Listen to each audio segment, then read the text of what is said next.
Hello, everyone. I'm Barbara Ham Lee. As the saying goes, all politics are local, and that's what we're talking about today with the Another View Roundtable. Race and politics in Portsmouth, alleged corruption by an elected official in Norfolk, environmental discrimination allegedly at the hands of politicians in Michigan, racial tensions flare in the General Assembly. Oh, and don't forget about politics surrounding the Oscars. Roger Chesley, Carol Pretlow, Bill Thomas, and Wil LaVeist are here to debate it all. The Another View Roundtable is next, right after this news from NPR.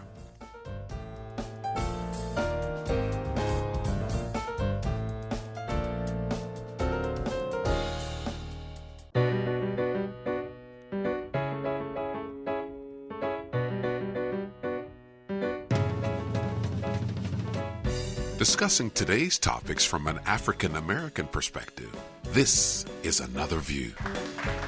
Hi, everybody, and welcome to Another View. I'm Barbara Ham Lee. Looks like Southside Hampton Roads, and all of Hampton Roads actually, is about to get some snow. So before we talk to our roundtable, let's check in with meteorologist Terry Smith from the Weather Channel. Is she not available yet? Okay, hopefully she will be with us shortly. In the meantime, I will move on and talk about today's roundtable, which is all about politics all the time. So let's get right to it. Roger Chesley is a columnist for the Virginian-Pilot, and you can read his column every Tuesday, Thursday, and Saturday. You've been busy too, Roger. Yes, I have. Thanks for noticing, Barbara. How you doing? I'm doing great. How are you? Well, I'm doing okay for an old guy. Good. Carol Pretlow is a professor of political science at Norfolk State University. Hey, Carol. Hi. How are you? This is your season, isn't it? Yes, it is. Politics all the time. Bill Thomas is a community activist, and he carries our conservative view. Hey, Bill. How you doing? Life is terrible. It's good. Life is terrible. It's good? Yeah. Why? It's so terrible. It's good. Is that what you're saying? It's terrible, but it's good. Good for me. There you go. Terrible for others. Oh, okay. And also soon to join us is Wil LaVeist, who is a journalist, talk show host, and author. He is stuck in traffic. So, Wil, if you're listening in, go ahead and pick up the phone and call in so you can start the conversation with us. So, let's see. Lisa, before we go, I guess we are not ready for the Weather Channel yet. So, according to an article in the New Journaling Guide, Mayor Kenny Wright believes that, quote, the infighting, criticism, and attacks on the Portsmouth City Council are all indicative of tensions the city of Portsmouth is experiencing due to the city's transition from a majority white population to a majority black population. Now, there is no question that racial tension abounds during city council meetings, not to mention tensions between the mayor and Sheriff Bill Watson. Any validity to the mayor's assertion, Roger? What do you think? Maybe 5%. This a total deflection of his lack of leadership in the city of Portsmouth over the past several years. And it's a very dangerous and disingenuous game that he is playing. He never, in these articles, suggested who this so-called white elite was. There was the intimation that maybe it was the group People for Portsmouth, which is overwhelmingly white, but it's not totally white. And it really, in my view, in looking at the situation and reporting on the situation over the past few years, a pure deflection from his deficiencies. Look, over the past 12 months or so, he's been involved in score settling on the former city manager and the former city attorney. He didn't want them when they initially were selected by the full council. When he got a majority to back him, he helped engineer their removal. He spent needless time and energy on the trying to remove the Confederate monument that is there in the Old Town section of the city, when he and Councilman Mark Whitaker know that they need a change in state law to do this legally. He has had a certain level of boorishness in rudeness in the way he treats residents at city council meetings. In a just ridiculous escapade, he refused to stop for the sheriff, who he knows is against him, and who, somebody tipped off the TV station to be there, but his sticker was long overdue, and he should have stopped, even if he did think it was a setup. And lastly, he and the rest of council were slow to respond to the spike in homicides in 2015. So for him to suggest that there's some white elite against him is simply ridiculous. There have been majority black city councils before, and the fact that there is a black majority among the residents now is not new. So, he should really look in the mirror instead of trying to blame somebody else for the shortcomings that are going on now. Well, one of the things that he said in the article was that he said that it is that elite group controls most of the city's economics, but it is losing power because the new city council is asking, why are we giving contracts to the same developers, the same law firms, and the same architects? So, Bill, would you, in terms of his what he's talking about there, do you get the sense that he's saying that there is a group of people behind the scenes, if you will, that are running things, even though... That's absolutely true. That's in every city, mostly, especially in Portsmouth and Norfolk, Hampton, Virginia Beach. There's an elitist 1%ers that are bringing in other people that are getting all the business, all the contracts, hiring all the people out of their neighborhoods. And our people don't get hired. We don't get the contracts. We don't get anything. And from that degree, I don't know about the other stuff, but from that degree, he's 100% right. So, Carol, should race become an issue in all of this, or is this just about managing expectations in terms of running a city? I think it's about expectations in terms of running the city. And even if race is a factor, he has to come up with specific examples, explain those examples and how they apply, and then what his counter position would be. But just to label it as racial without most of us knowing the backgrounds of all of the details going into it is counterproductive. I see you shaking your head, Bill. Yeah, no, but what I'm saying, I'm talking about data and facts. But he doesn't allude to those data. In fact, he doesn't explain them. Well, I'm just with data and facts. Data is that probably less than 1% of contracts are going to minority businessmen and women of color. So why didn't he say that? Oh, he should have said that. I don't know all the specific of what's going on. All I can look at the raw data. The unemployment rate for African-American boys probably from 18 to 25 is 30 or 40%. The educational enterprise that's run mostly by the traditionalists, it's all the same. We're not getting anything out of all of it. After 268 years of being in existence, what are the things about Portsmouth? Mm-hmm. Nothing has really changed. We're still slaves. Well, I'll point out that I'm glad that the city did do a diversity study, which the council, was the one that they pushed that. Mark Whitaker pushed that. That was something that was good. Good thing. But, however, to say that is the root of all ills in the city is just nonsense. Yes, there needs to be fairness and equity in the letting of contracts, but he's been mayor for 6 years, and there's been long-running problems with poverty in that city. There have been long-running problems with the schools in that city, and you can't attribute all those problems to him naturally. But the question is, what are you doing to bring it back around? You've been in office for 6 years. What have you been doing to try to move the whole city forward? Because it's roughly, yes, it's a little bit of a black majority in the city, but it's roughly half black, half white, about 43% white, about 52% black. Mm-hmm. According to this article, again, and I'm just quoting some of the things that he said within the article, and this is a direct quote, Portsmouth is 263 years old and has had a white majority for 243 years. For the last 20 years, we have transitioned from a majority white political majority to a majority black one, said Wright. In that 20-year period, 13,511 white people have left Portsmouth.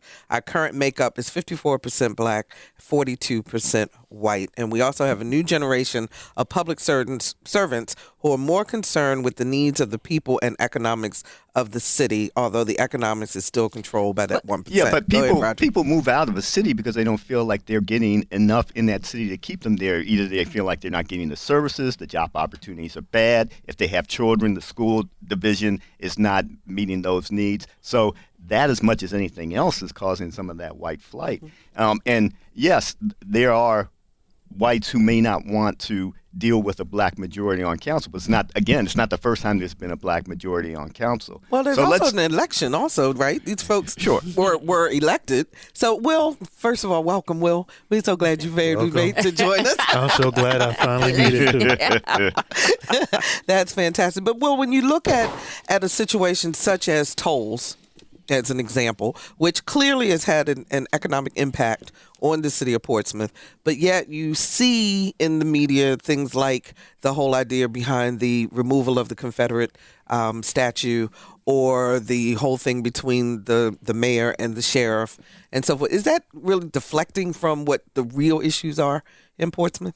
Absolutely. I mean, that happens all the time, from city to city to city. And when the leadership, when the people finally get together and have an understanding of what are we going to actually do to move the needle, it's not going to change, because the nature of how politicians operate and the nature of how the media moves towards a story that has some sizzle to it and is sort of easier to report and sort of it's visual and it gives excitement and has winners and losers and conflict, you are not going to get down to the root of the problems. Mm-hmm. So what should they do in Portsmouth? How do they pull it back together? Bill? The problem with Portsmouth is they said they were controlled by white folks for 263 years. Mm-hmm. According to Mayor Wright. Mentally, they still are. That's the problem. The issue is not race. The issue is economic and education. The issue is the fact that Portsmouth has the highest cancer rates in the entire Commonwealth of Virginia. The issue is they let black people live on contaminated land in Portsmouth that they had to try to do a urban cleanup maybe 20 years ago, and the people are still living there. This is not the mayor. The mayor can't fix all of this stuff. I mean, you have to have, and I agree with Will on this, you have to have leadership. You have to hone in on the real problems. The real problems are our kids aren't being educated. We don't have enough economic development and jobs for our kids to support themselves. Mm-hmm. And there's nothing in the world he can do. And then you add on to that toll, which I was going to get to. Mm-hmm. It's strangling Portsmouth. I will not come through there. That toll is just something I don't want to deal with. Actually, I won't even go to Norfolk Airport anymore. I go to the one in either Williamsburg or I go to the one in Richmond. I mean, it's just so much more convenient. Because you live in a city where you have to come through a tunnel. I don't even think that. So I think that the real problems are, and I hear what Roger's saying, and I agree with all of that stuff, but the paper doesn't concentrate, in my judgment, that's the other paper over here, on the real issues. The real issues is that he can't solve anything. I don't believe they should move the Confederate statutes. That's history. Keep it there. But the real issues is, number one, their people aren't working, their kids aren't being educated, and number two, thousands upon thousands of Portsmouth citizens are dying of cancer needlessly. It's just so overwhelming. Carol. But do you think, and I'm playing devil's advocate, it would help if he would say, this is what I have tried to do, and for each of these instances give specific examples of what he has tried to do and what the counterattack on those efforts have been? Just for the general public. I mean, I glanced at this paper, and it looked like he got somewhat specific. I don't know how in-depth it was, but it looks like he did try to get to that point. And I think he should have a better relationship with the press, because that's what he's supposed to do. And I think he needs to work on that. Before I come to you, Rilla, but Roger, your contention is that he goes to press that is more favorable towards him. Of course. He has spoken rarely to the pilot and for most of the television media in the past 6 months to the year. Mm-hmm. And, I know this personally, and just the lack of response when I request comment for different things that I'm working on. And, that might be a strategy that will actually put him back in office. It's a cynical strategy, but it might be an effective one for him, because the more mayoral candidates who get into the race, the more that's going to split the anti-right vote against him. And now I believe there are at least 2 announced candidates for that mayoral race, and there's still some chatter whether John Rowe, the former city manager that Mayor Wright helped oust, whether he is going to make a run. He's been very coy about whether he's actually going to do so. Okay. Mark joins us from Norfolk. Hi, Mark. You're on the air. Hey, good afternoon. Good afternoon. And, once again, I'm lining up with Mr. Thomas. Thank you. Mr. Chesley, I agree. I can agree from you, and I understand your perspective. But here, I know some confidential things that are going on behind the scenes. One public incident is getting ready to hit the courts in Portsmouth. Attorney Moody bid it for the contract for the public, for the Portsmouth redevelopment housing for 5 years. He won it. The previous law firm, which was white, had the contract for 74 years. Okay? Now that same firm who had it for 74 years is getting ready to take the issue to Portsmouth Court. Whatever argument they're using basically is saying that, hey, look, we performed this contract for 74 years. Therefore, for whatever legal arguments they're going to try to proffer to the court, is that we should keep it and Mr. Moody should relinquish it. This is at the heart of the matter of what the mayor is saying. The mayor is saying, look, it's been this way for decades and decades, and it can no longer be this way. You got to share. Okay, Mark. And Let me share. let the panel respond to that, because isn't that really kind of the free enterprise of a business trying to gain business? I mean, and the city looked at this, and they I believe the decision was a new firm was going to get this contract. At least that's the conversation that I had with Mark Whitaker several weeks ago on this particular issue. And I have no problem with making the issue, making it more inclusive, throwing it out. I'm not sure what he was referring to in terms of Bill Moody's involvement in this, because yes, he's a member of council, but I don't know that he had any say-so on this. But that said, that's one issue. That's not the only issue that's going on there. There's a lot of things going on there, and more than anything else, schools and crime and the lack of jobs there are a big issue. But yet we're not hearing enough about that, about whether the concrete plans on that. They had this huge rally, so to speak, of city officials and constitutional officers right before the new year came in. But there was no concrete initiatives of saying, okay, this is how we're going to try to attack this spike of homicides and other violent crimes that happened this year. So, a lot of ceremony, little action on important things. Bill, and then we're going to move on to our next topic. I just agree with the gentleman who called in. I just think that there's a new sheriff actually in control. It's all about economics. You can talk about all these other side issues all day long, all night long. It always gets down to the money. And now that they have this study that proves their point, and they are enforcing it, I think, a little too vigorously. It should not be about rights. It should be about equity. And they're trying to give every American citizen and every citizen and business, man and woman in Portsmouth, equal access to the pocketbook. And people don't like that. And so you're going to have these issues.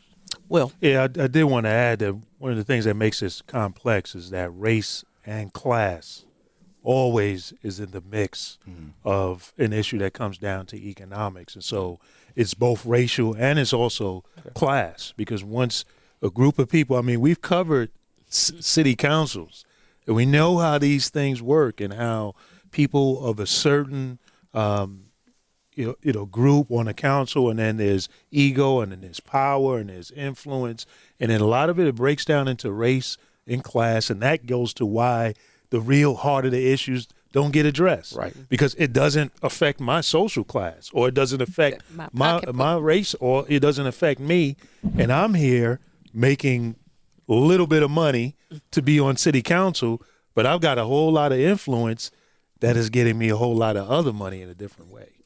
Well, let's move on to our next topic, which also reflects upon Portsmouth and its children, if you will. State Senator Louise Lucas from Portsmouth says there is a, quote, disparate treatment she and other black lawmakers receive from their own Democratic leadership. She says she feels disrespected and is so fed up that she's now speaking publicly about her concerns. What is going on in the General Assembly that makes a Louise Lucas or someone come out and say that even in my own party, I'm not being treated fairly, Bill? Exactly what you just said. Her own party isn't treating her correctly. Go back to what Will just said. We have very terrible issues going on. One specific issue is what they call COPN, Certificate of Public Need. What they're trying to do now is open up hospitals and health care to the free market. There is no such thing because there's no supply in man. It's elastic. I mean, demand will chase supply with that. And you know who gets left off the table? It's the poor people. It's going to be the poor people in Portsmouth. They're going to say that I'm going to be incentivized to go into a free market with health care, and then I'm going to take care of indigent patients. I'm not going to do that. I'm going to go in there to make money. And I just said, now what she's saying, which is 100% correct, and a little bit got to lay on the table of the Legislative Black Caucus, they did not have an educational or economic agenda. And so they'll go down to the General Assembly. I think there'll be $200 billion. I don't know how big the budget is. And our people will come back with nothing. I mean, nothing. No reciprocity on this crazy toll that is going to choke. Portsmouth's problem is that toll. They got to get rid of that toll some way or the other. They got to do something about that. And then you got to look at education. And then you have to look at, you got to do something for the disaffected people who are being affected by that bad land that they're living on that creates the worst hospital place in the world. You're talking about drinking the water in Flint, Michigan. How about breathing the air in Portsmouth or that ground that's killing their people? I mean, our elected officials, and I all due respect to Senator Lucas, which I strongly applaud, is the fact that the Democrats, you know the Republicans, you say they don't like y'all anyhow, but the Democrats don't do anything. She's fighting for her own people for basic needs, not for anything that's ingratiating, but basic needs, food, water, and education, and good health. She's right on. Thank you, Carol. But Lucas. you mentioned something, the Legislative Black Caucus. Now, I agree with all that you've said, but what are they doing? And that's the function of the Legislative Black Caucus, to address those issues, and why aren't they? They're mixed. They're confused to a degree. In this particular case, we could have gotten a Supreme Court black judge. We could have got one in the appeal court, and we've had another one replace Mr. Melvin down here in Portsmouth. That's 3 for nothing, and she's still going to go with the Democrat. Now, I disagree with her on that. I think you have to use power. Because originally she was going to back the Republican and she should have. court. And she should have. That would have been another black man in the Supreme Court. There would have been another black man on the Court of Appeals, and then there would have been another black judge down here in Portsmouth. And then what we get is nothing. And I agree with her, because her party, which she clearly says here, isn't supporting that kind of thing. And then on economic development, how in the world can we go down there in the General Assembly and ask for little things, pennies and dollars, and they don't give it to us, and they give everybody else things? How can they give Liberty University $25 million to build a hospital? How can they give King College, which is not even located in the Commonwealth of Virginia, $39 million? Carilion. I mean, they do what they want to do, but the economic reciprocity is not coming back to the safe health and welfare of our people. And she is right on, and I applaud her for doing what she said. Well, you were concerned about this also when we were talking off air. One of the things that this brings to mind for me, and I've said on this show before, and I've said on my own show, is about the importance of state and local elections. We get all excited about the national presidential election and this and that and the other, and we're running around, and what's Bernie going to do, and Obama and Hillary and this and that and the other. And the things that they do, actually, other than protecting the nation and certain, it's not that they have no relevance, but they have very little impact on us. Right now, the gas prices are way down. Obama didn't have anything much to do with that. That's all has to do with the economy, the international economy as it pertains to oil. However, if Romney was in office, they would be saying Romney got the gas prices down. The bottom line is that your state and local politicians and what they do and the decisions that they make are paramount. And we've covered this. I've covered the city government and state. And Roger, I haven't, when I was a columnist at the Daily Press, I didn't cover the General Assembly that much. I know Roger has been up there, but I've been up there, and I know enough to know that you've got to focus on that. And I've been in covered courts. You talk about Supreme Court, judges, and I've watched how people in courts get railroaded and how things happen. And I tell you, until you yourself, I thought I understood it, but until me myself and found it was in the court on a personal matter. And I'm sitting there and I'm like, wow. And this is a state, again, people get excited about what's going on in presidential election. It will have very little impact on your daily life. compared to what Louise Lucas is talking about right Back now. to when we started with the whole idea of That's all right. politics are local. That's right. Go ahead, Roger. Get this last thought in. And then There's, and if I take too long, just cut me off. No. There's so much that is going on with Senator Lucas' comments. You've got an institution, the General Assembly, has long been dominated by white men. And even today, most of the folks who are in the General Assembly by race, age, and gender do not necessarily look like the rest of Virginia. So you have a very white male-dominated institution. Of a particular class. Right. Right. You have a situation where Senator Lucas came from a certain background and has long felt, I just don't get respected here. I am just not treated fairly here. You have a situation where Republicans in the legislature really want to stick it into the eye of Governor McAuliffe over this whole issue of who's going to keep and maintain this seat on the state Supreme Court. And you also have very much a situation that I've been told, as long as it's off the record, some concern about what is the deal-making capabilities of Senator Lucas. Is she effective in getting certain legislation through? Has she done enough to try to reach across the aisle? If she really wants to get casino gaming for her city, which keeps getting knocked back every year since she's brought it up, is she doing enough to try to get something like that? Does she have the chops, basically? So it's not one thing, but a lot of it has combined, and I think her frustration. And I think she told some truths in those articles that were in the Pilot and the Washington Post about treatment.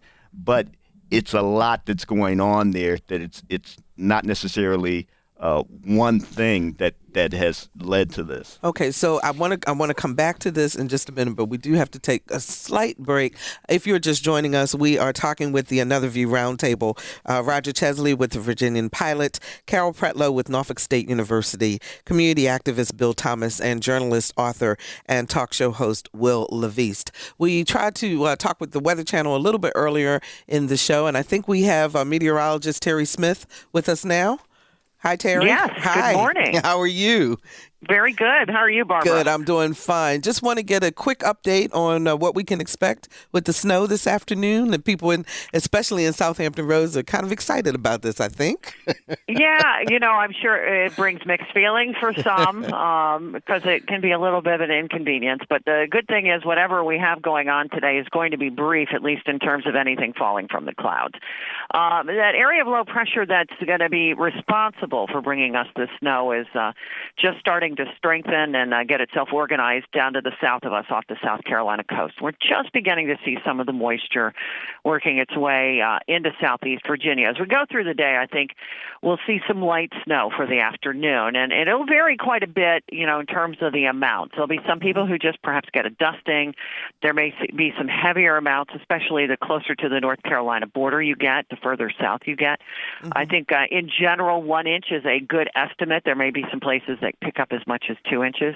National Weather Service has issued a winter weather advisory for us until midnight. That means that we have winter weather.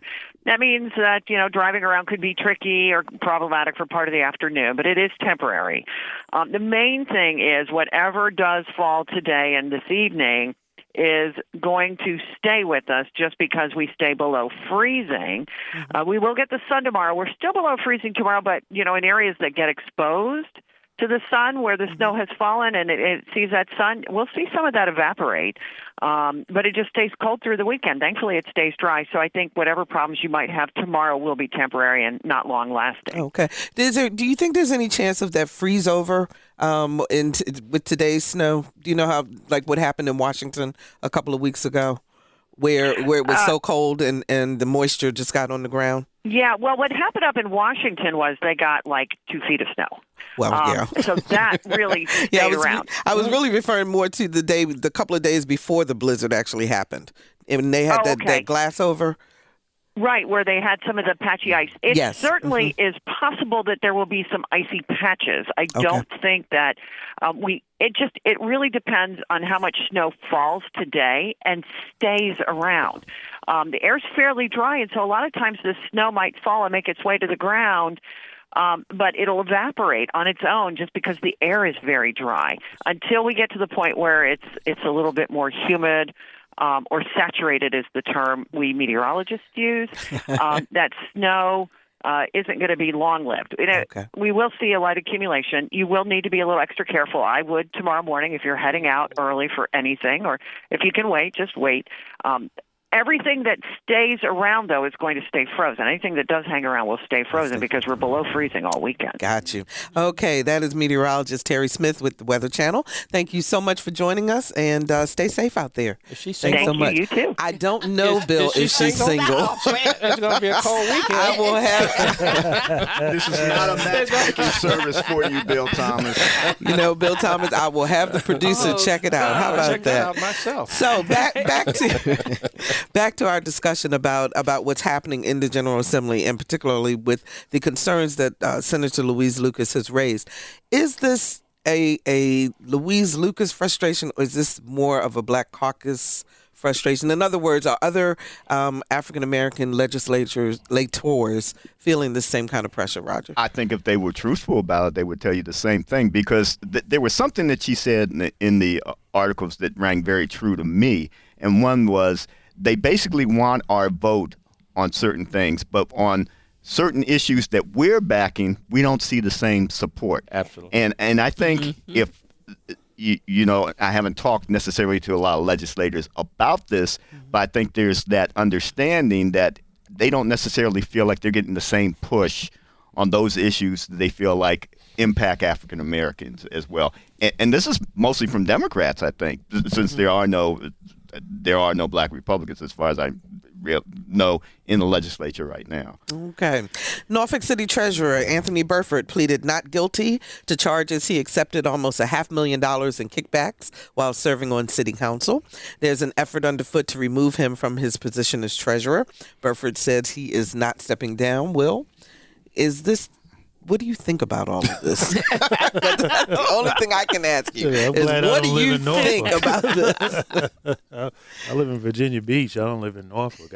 I think the process should be allowed to play out. I don't think that anyone should be shocked or surprised that people are moving and asking for him to be removed. I mean, when you think about his tax season, and you think about the treasurer seeing your tax situation and this and that and the other, and he himself being accused, of mismanaging, funds or whatever the charges are, it should be a surprise that people are asking for this. But I think the process should be allowed to play out. Is it fair, Bill? I mean, the judge says he can only speak to certain people or only communicate with certain people through email or through other people within his office. In other words, there's some sort of protection or layer there while he's continuing his job as treasurer. Anthony has been convicted of nothing. This is America. He's been accused of doing something. He should be allowed to address his issues in the courtroom. And all these politicians and vice mayors that are adding more insult to this man's family and his presumption of innocence is outrageous. It is outrageous. I think I would never vote for somebody. That man has a family. I don't know if he's guilty or innocent. And it's not for me to know.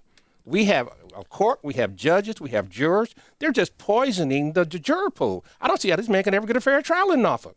With all these people coming out, well, we should start this and that and the other. I don't care if it is citizen-led. If a group of citizens wanted to go out and say, we're going to get some petitions and we're going to do whatever in the process to get this man removed for whatever reason, that's up to them to do it.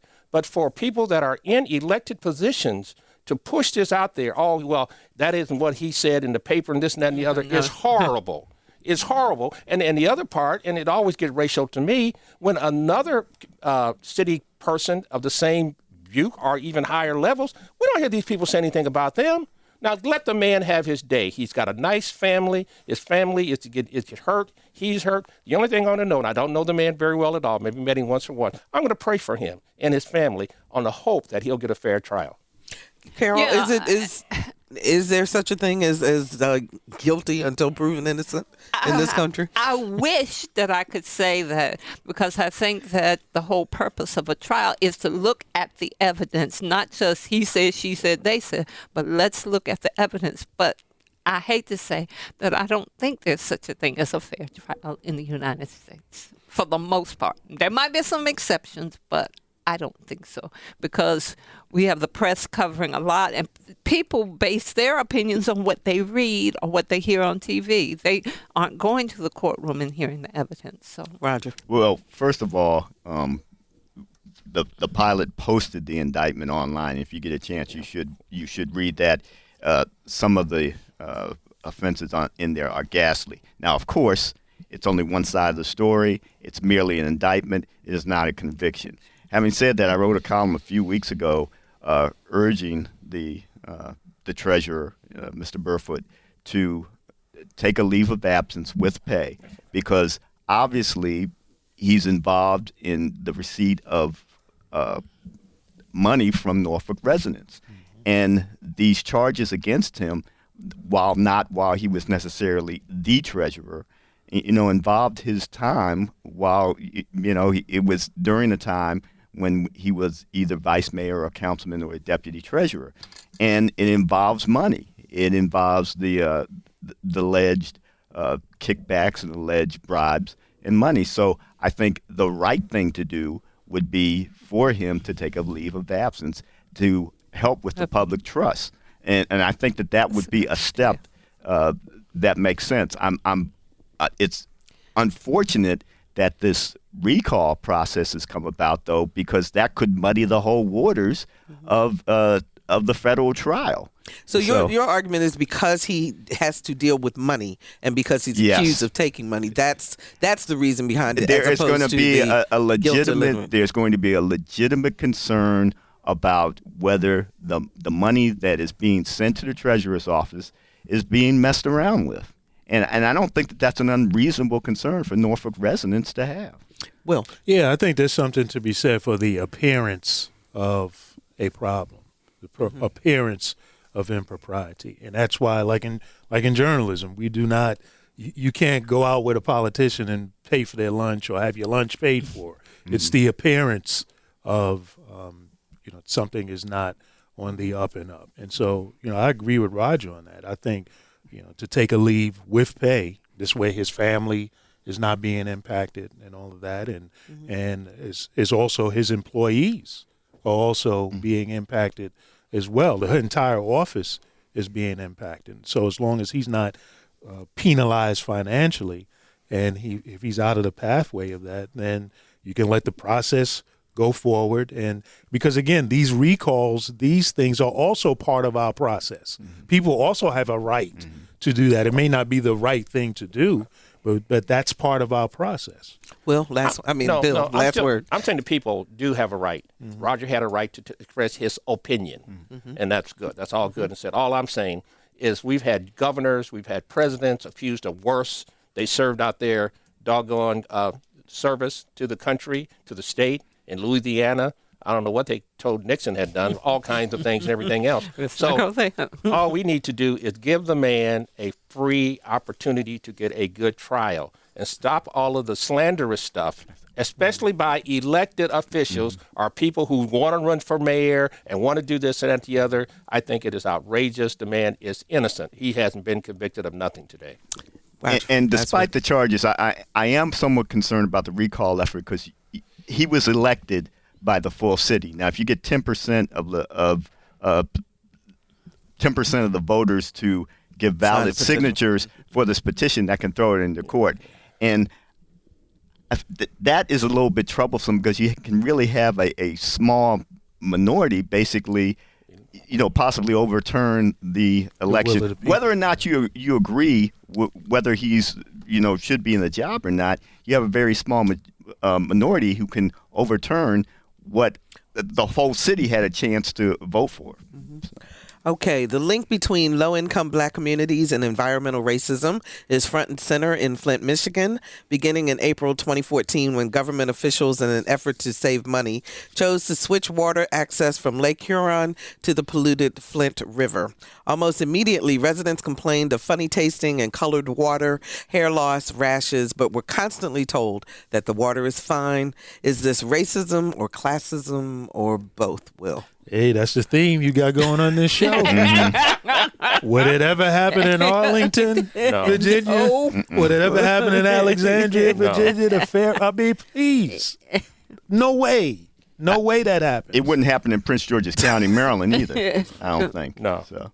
Yeah. So because Prince George's County, Maryland has political clout, is that But political the reason clout behind and some wealth among African Americans there too. It's the highest, I think it's the highest level of wealth. It is, in the country. In the country. But Bill, it kind of goes back a little bit to what you were talking about in terms of the cancer issue in Portsmouth. It is tragic. It truly is. I guess you get older, you start reflecting.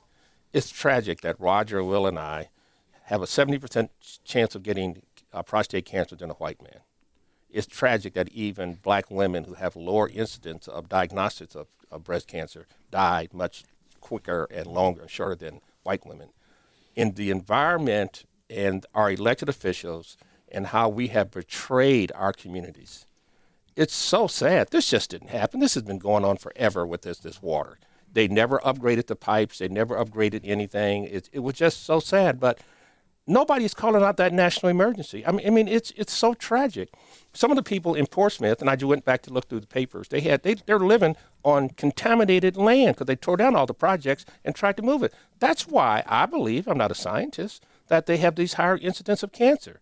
The environment, and in terms of, I'm agreeing with Will today on this stuff, and the neglect of our people for these tragedies, how come it is a national outrage that we're 70% more likely to die from cancer, black men, or our kids are not graduating from high school, or our kids are not getting into the colleges that they should, or the fact that on our basic needs, even the president has really pretty much financially turned his backs on HBCUs. So it's really a sad day. That's why I said things are good and things are bad. Okay, Will, and then I'm coming to you. I was gonna say I've talked about this on the show. One of the things I've mentioned is that we're working on a documentary, shameless plug, The Skin You're In, which is about why African Americans live sick or die young than everyone else. Trying to bring attention to it in a way that average people can look at it and understand. And what I find that is so most tragic about this, since we've been talking about the Black Caucus and black politicians, is that we get people from our community getting in leadership positions and are aware of these issues. And again, because of class now class kicks in. Right. And they don't fight with the kind of passion and vigor that Louise Lucas expressed and feeling disrespected. Why not bring that kind of passion to these issues? This Carol asked earlier, what is the Black Caucus? What is their point? They were founded exactly to advocate for these types of issues. So you get some in the Black Caucus who fight like that and who are passionate, the Bobby Scotts, you can name them. And then you get others who are, well, hey, I'm here, and my stature, and and I got my ambition, and I'm trying to get my next political appointment. And then they end up getting a political appointment somewhere else where they impact your life in a negative way somewhere else. So, Roger, what's worse, that we have people who are in positions of power to try to make a difference versus people in Flint who had nobody fighting for them? Well, obviously it's worse when you have nobody fighting for them, but I'm not going to be satisfied. Of course, that I spent some time in Detroit. I lived in Detroit for 14 years, and it's about 80 miles apart from Flint. I'm not going to be satisfied until some people are criminally charged in Flint. There were things that were done at the highest levels of state government. A lot of this falls on Governor Snyder in that state, where they made the choice. We want to save money, and we're going to take a chance. We've been using the Detroit water system, but we're going to move that back to, the other, River. And it caused all sorts of problems.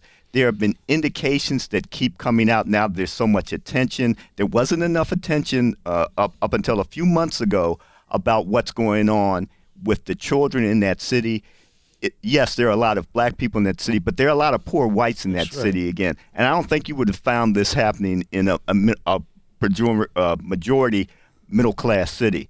And what you see, I think, is playing with the lives of the poor and those people who do not have a lot of clout. We don't know what some of the long-term effects of this lead contamination might be. It's bad. You know, we had an alternative media journalist who worked there and found out. And I think we got a lot of help from a Virginia Tech researcher on this who too. went out there. But there were indications and complaints from people in that city for a while, and they basically were not listened to by authorities locally and in the state.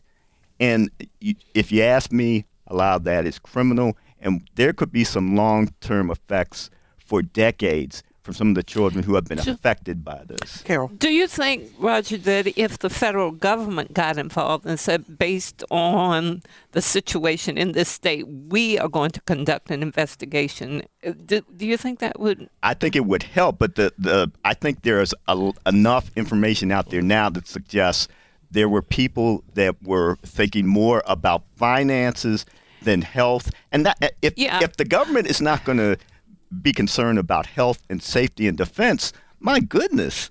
I mean, that's why they're there. But that's what I'm saying. Yeah. They have fallen down, and the federal government could go in and say, wait a minute, you're not doing your job. The people are suffering. We are entering in. But that's why I say state and local government and votes are so important. Mm-hmm. Yeah. We are the United States, 50 states that are basically like little countries that have agreed to have a leverage amongst each other so that they can protect themselves really from foreign advancement. Yes. So really, we get this really our local governments that should be taking. There's a local EPA. Be, but if they're not, it's the people we have to make people. You got to make people accountable. Go ahead, Bill. I don't know. It's really kind of we're all coming together on this, but I just believe. My son told me something that I really believed in. He said, well, maybe you ought to run for office. No, you shouldn't. He said, you people, our generation, have been in charge too long.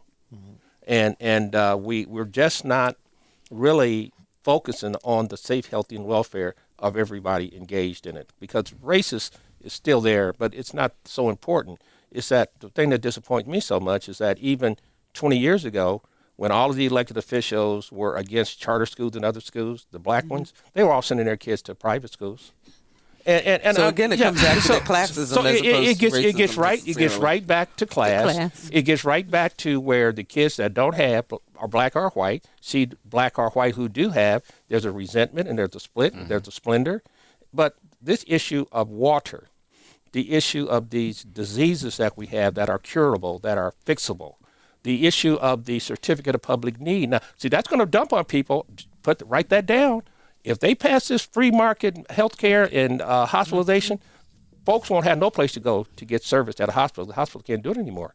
So, but are our elected officials asking us about these questions? Are they pursuing this? Are they just going to wait till the law gets passed, maybe on Monday or Tuesday? Then it's going to be on you, and then there's nothing you can do. It's disappointing. Okay, last one, then we got to get to the Oscars real quick. I was going to say that our governmental bodies needs people who represent a variety of interests: black, white, Latino, Asian, different races and class. Yeah, it makes you different. You need that. You really need that, because when they have those conversations, like a Louise Lucas, when you know her backstory and you have a conversation about dealing with welfare or whatever, she comes with a perspective that will help educate that conversation rather than someone who maybe comes from a situation where they've come from privilege and they didn't have the kind of upbringing, like, because there are a lot of people who come from privilege but have a sense of service.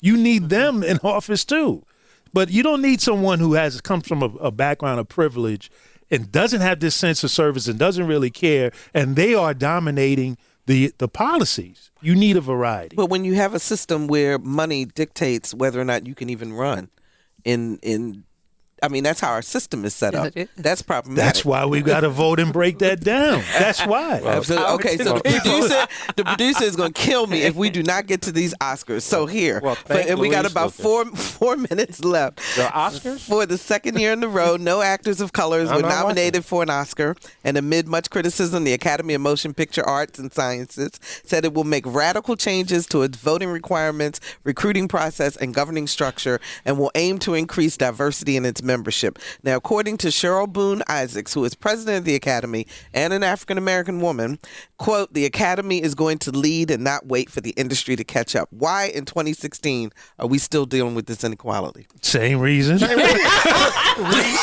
Race and class. Yeah. I understand it was like 70% of the people on the board who make the votes are, what were they, white males? All white males. And then a lot of them are not even in the industry.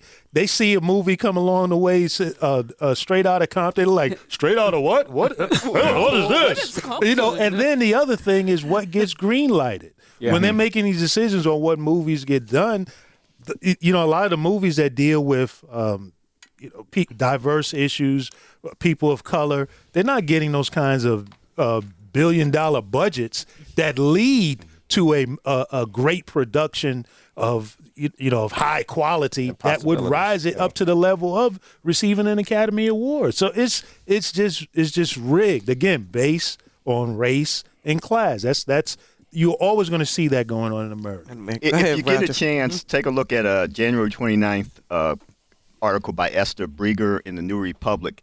And she points out that the People magazine 20 years ago did an article very similar to about the issue that's going on today. Little has changed. I mean, we're talking today about 94% of the voting members are white in the Academy. 2% are black. And there are other studio execs today, 94% white. It's no mystery why there's no or few movies like Straight Outta Compton. I saw but they put a black woman in charge of the Academy. And there's a black president, so and you have a black president of the country, and so is everything great with race? No, you can't have one or two people. You can't have one or two people at the top and expect that everything has changed all throughout the ranks. Well, so you a mess, bro. Stirring up the They pot. call these people Negro specialists. Negro specialists. That is correct. Negro specialists. Explain. Keep things to change. Same. Just like 24 years ago, it's still the same. So every major university has a super duper vice president for diversity and affairs, and all of those universities have the worst diversity in the world.